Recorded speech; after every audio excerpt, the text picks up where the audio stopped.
So welcome to my new video. इस video में हम देखेंगे कि bond order, bond length, bond energy और बॉन्ड स्टेबिलिटी कैसे निकालते हैं। सो फर्स्ट ऑफ ऑल हम उनके डेफिनेशंस देख लेते हैं। बॉन्ड ऑर्डर क्या होता है? So bond order it is the number of bonds between two atoms. मतलब दो एटम्स के बीच में कितने नंबर ऑफ बॉन्ड्स है उसे हम कहेंगे बॉन्ड ऑर्डर।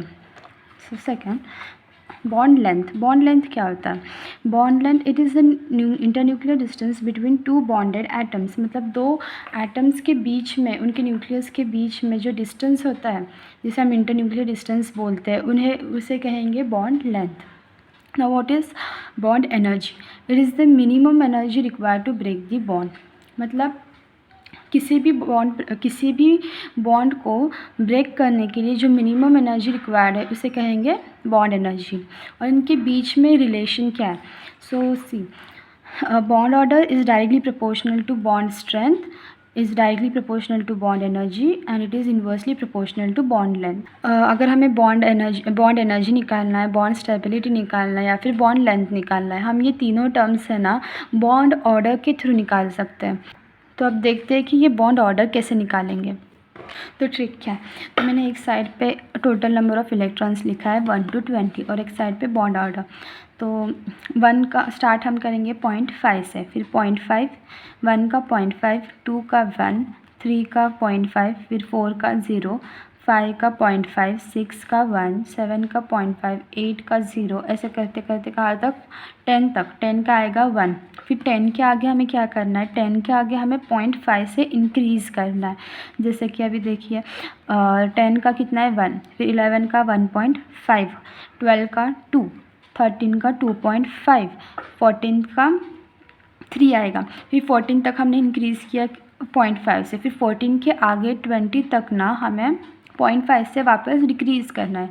जैसे कि अभी 15 का क्या होगा? फिर 14 का 3 है तो 15 का 2.5, 16 का 2, 17 का 1.5, 18 का 1, 19 का 0.5, 20 का 0। तो बस आप ये ट्रेंड ध्यान में रखना कि हमने मतलब कहा यहाँ पे अल्टरनेट है कहाँ तक? 10 तक। फिर 10 के आगे हमने 14 तक 0.5 से इंक्रीज़ किया है, फिर 14 के आगे 0.5 से वापस डिक्रीज़ किया। मतलब स्टार्टिंग से लिखने से अच्छा कि यहाँ पर ना ये 14 का जो 3 है मैक्सिमम वो याद रखना। फिर उसके हिसाब से अगर 14 के पास है 11 तो 14 के ऊपर हम क्या करेंगे? हमने क्या किया था? 3 है ना, फिर 2.5, फिर 2, फिर 11 का कितना आएगा? 1.5। सो आप ऐसे निकाल सकते हो। फिर अब थोड़े एग्जांपल्स है, जैसे कि अभी C2 माइनस, कार्बन का एटॉमिक नंबर क्या है? 6 है ना। सो 6 और यहाँ पे 2 कार्बन है तो कितना होगा? फिर 12।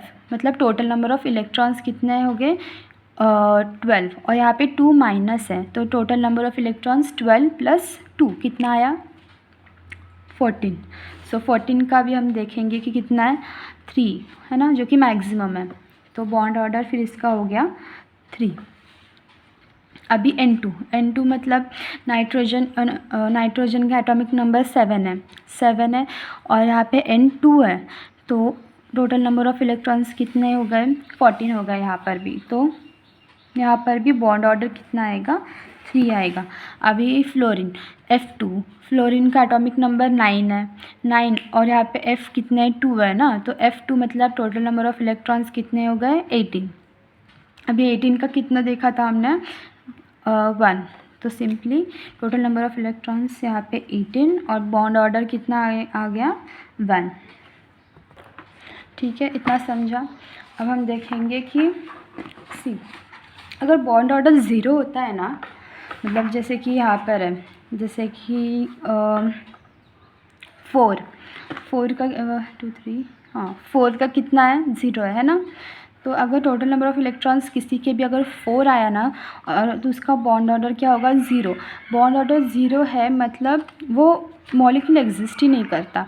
जैसे कि C, bond order is if bond order is equals to 0 molecule does not exist. जैसे कि फॉर एग्जांपल Be2 मतलब बेरिलियम, नियॉन और या फिर हेलियम। जैसे कि बेरिलियम Be2 है, बेरिलियम का एटॉमिक नंबर कितना होता है? 4 है ना, और यहाँ पे Be2 है मतलब टोटल नंबर ऑफ़ इलेक्ट्रॉन्स कितने हो गए? 8। सो अब यहाँ पे देखेंगे हम 8 का सी 8 का बॉन्ड ऑर्डर कितना है, यहाँ पे 0 है ना। तो मतलब ये बॉन्ड ये मॉलिक्यूल एग्जिस्ट ही नहीं करेगा। नियॉन का भी वैसा ही और हीलियम का भी वैसे ही है। और if bond order is fractional, example like 1.5, 2.5, molecule is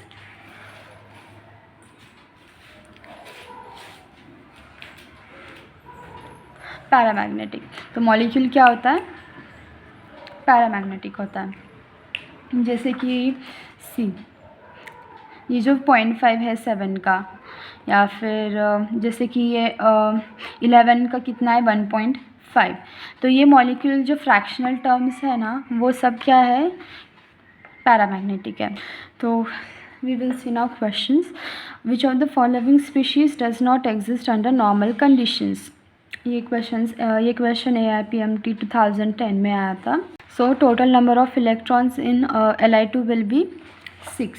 अब यहाँ पे हम 6 का चेक करेंगे। 6 का कितना है, 6 का 1 है, तो ठीक है। नाउ Be2+, बेरिलियम का एटॉमिक नंबर क्या है, बेरिलियम का एटॉमिक नंबर 4 है, और यहाँ पे 2 बेरिलियम है, तो फिर कितना हो जाएगा, 8 हो जाएगा, ठीक है। फिर 8, और यहाँ पे प्लस है ना, +1 है, मतलब ये एक इलेक्ट्रॉन निकालेंगे। एक इलेक्ट्रॉन निकालने के बाद ही तो फिर प्लस साइन आएगा ना, तो इसलिए Be2+ कितना होगा, Be2 अगर 8 है तो Be2+7 होगा, ठीक है। 8 - 1 7। तो अब हम 7 का चेक करेंगे। 7 का कितना है 0.5, तो ये भी मॉलिक्यूल एग्जिस्ट करेगा। फिर अब हम देखते हैं Be2 का। Be2 बेरिलियम का भी हमने देखा था, कितना था एटॉमिक नंबर 4 था, और यहाँ पे 2 बेरिलियम है, तो कितना होगा फिर 8। फिर 8 का हम चेक करेंगे, यहाँ पे सी 8 का कितना आया 0, मतलब Be2 molecule will not exist. So second question, bond order of 1.5 is shown by. ये क्वेश्चन AIPMT 2012 में आया था। सो सी फर्स्ट क्या है, O2 2-। अब ऑक्सीजन का एटॉमिक नंबर क्या है 8 है, और यहाँ पे 2 ऑक्सीजन है, तो कितना हो गया फिर total number of electrons 16, right. और यहाँ पे 2- मतलब 2 इलेक्ट्रॉन्स एक्स्ट्रा है, तो फिर 2 इलेक्ट्रॉन्स एक्स्ट्रा है, मतलब 16 + 2 कितना हो गया 18। सो हम इसमें चेक करेंगे 18 का C18 का क्या है 1 है, तो ये नहीं। फिर C O2 कितना है, O2 2- है ना, ऑक्सीजन, और यहाँ पे 2 है, तो मतलब 16 होगा इलेक्ट्रॉन्स, 16 और 2 एक्स्ट्रा इलेक्ट्रॉन्स है यहाँ पे, तो 16 + 2 कितना 18। सो यहाँ पे चेक सी 18 का कितना है यहाँ पे 1 है, तो ये भी नहीं। O2 में टोटल नंबर ऑफ़ इलेक्ट्रॉन्स कितने होते हैं 16, राइट। सो 16, अब हम 16 का चेक करेंगे। 16 का C2 है, तो ये भी नहीं। नाउ थर्ड ऑप्शन क्या है, O2+ है। O2+ मतलब total number of electrons O2 में कितने होते हैं 16 होते हैं, राइट। और एक इलेक्ट्रॉन निकालने के बाद ही यहाँ पे प्लस साइन आएगा ना, तो इसलिए हम टोटल नंबर ऑफ़ इलेक्ट्रॉन्स पहले कितने थे 16 थे, और 16 में से हमने कितना एक निकाला, तो कितने बचे फिर 15, राइट। सो 15 का C कितना है, 15 का 2.5, तो हमें 1.5 पूछा है, तो फिर यह भी नहीं। नाउ CO2-, ऑक्सीजन कितना था O2, मतलब O2 रियल में कितना था 16 था, और यहाँ पे एक इलेक्ट्रॉन एक्स्ट्रा आया है, तो फिर O2- कितना हो जाएगा फिर 16 + 1 दैट इज़ 17। अब हम यहाँ पे 17 का चेक करेंगे कि कितना है 1.5। So our answer is D option. So now third question, which of the following is paramagnetic. अभी हमने देखा था कि पैरामैग्नेटिक कौन सा, ये हम कैसे मतलब पहचानेंगे। If bond order is fractional, example like 1.5, 2.5 और 0.5, देन मॉलिक्यूल इज़ पैरामैग्नेटिक। सो सी यहाँ पे क्या है NO+ है। नाइट्रोजन का एटॉमिक नंबर होता है 7 और ऑक्सीजन का होता है 8। सो NO है, पहले हम NO निकालेंगे, NO का कितना होता है। सो NO मतलब 8 + 7 कितना होता है 15, राइट। और यहाँ पे प्लस है, एक क्या साइन है, प्लस साइन है, मतलब एक इलेक्ट्रॉन हमने निकाला तभी तो प्लस साइन आया ना, तो इसीलिए हम 15 - 1 करेंगे। तो कितना आया यहाँ पे, टोटल नंबर ऑफ इलेक्ट्रॉन्स 14 आया, राइट। हाँ, तो अब हम यहाँ पे चेक करेंगे, हमें पता ही है मैक्सिमम 14 का है जो कि 3 है, तो ये फ्रैक्शनल तो नहीं है, तो फिर फर्स्ट ऑप्शन भी नहीं है आंसर हमारा। फिर सेकंड क्या है, CO। अभी कार्बन का कितना होता है एटॉमिक नंबर 6 और ऑक्सीजन का कितना होता है 8, राइट। सो 6 + 8 करेंगे हम, कितना 14 आएगा, इसका भी 14 आएगा, तो मतलब इसका भी बॉन्ड ऑर्डर कितना आएगा 3 आएगा, तो फिर ये भी हमारा ऑप्शन नहीं है। अभी O2 माइनस देखते हैं, O2 कितना था 16 प्लस ये 1 एक एक्स्ट्रा इलेक्ट्रॉन है, तो कितना 17 का C, 17 का कितना है 1.5 जो कि फ्रैक्शनल है, राइट। तो ये फ्रैक्शनल है O2 माइनस, तो हमारा आंसर O2 माइनस होगा। अब हम देखते हैं next question number 4, the correct bond order in the following species is. ये क्वेश्चन AIPMT 2015 में आया था। अब सी O2 प्लस, हम पहले O2 2+ का निकालते कितना आता है। अभी ऑक्सीजन O2 कितना था 16 था, राइट। 16 में से हमने 2 माइनस किया, मतलब 2 माइनस करने के बाद ही यहाँ पे 2+ साइन आएगा ना, तो इसलिए हमने 16 - 2 किया, तो टोटल नंबर ऑफ़ इलेक्ट्रॉन्स इसका कितना आया 14 आया, ठीक है। पहले हम टोटल नंबर ऑफ़ इलेक्ट्रॉन्स निकाल लेते हैं। अभी O2 माइनस O2 कितना है 16 और यहाँ पे एक इलेक्ट्रॉन एक्स्ट्रा है, तो कितना हो गया फिर 16 + 1 17, और ये क्या है O2 प्लस है, O2 प्लस मतलब ऑक्सीजन O2 16 होता है, 16 - 1 कितना आया 15।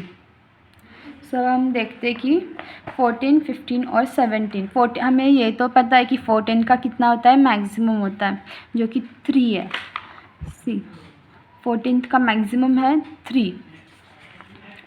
अभी फिर हम मतलब पहले हम देखेंगे कि O2 2+ हमारा ज़्यादा आएगा ना फिर बॉन्ड ऑर्डर उसका।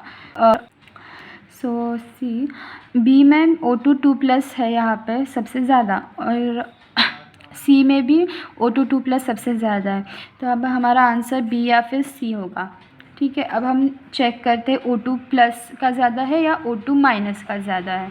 सो O2+ का कितना था, हमने हमने यहाँ पे निकाला था सी 15 है ना, तो 15 का हम देखते हैं कितना है 2.5, ओके।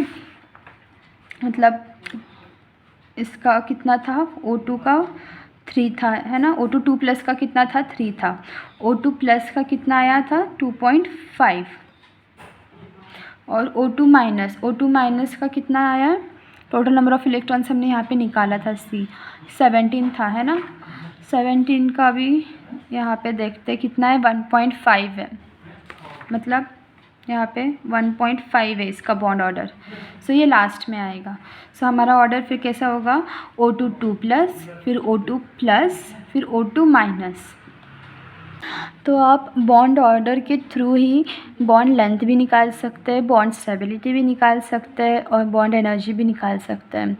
हमने देखा था अभी कि प्रोपोर्शनलिटी कैसा होता है।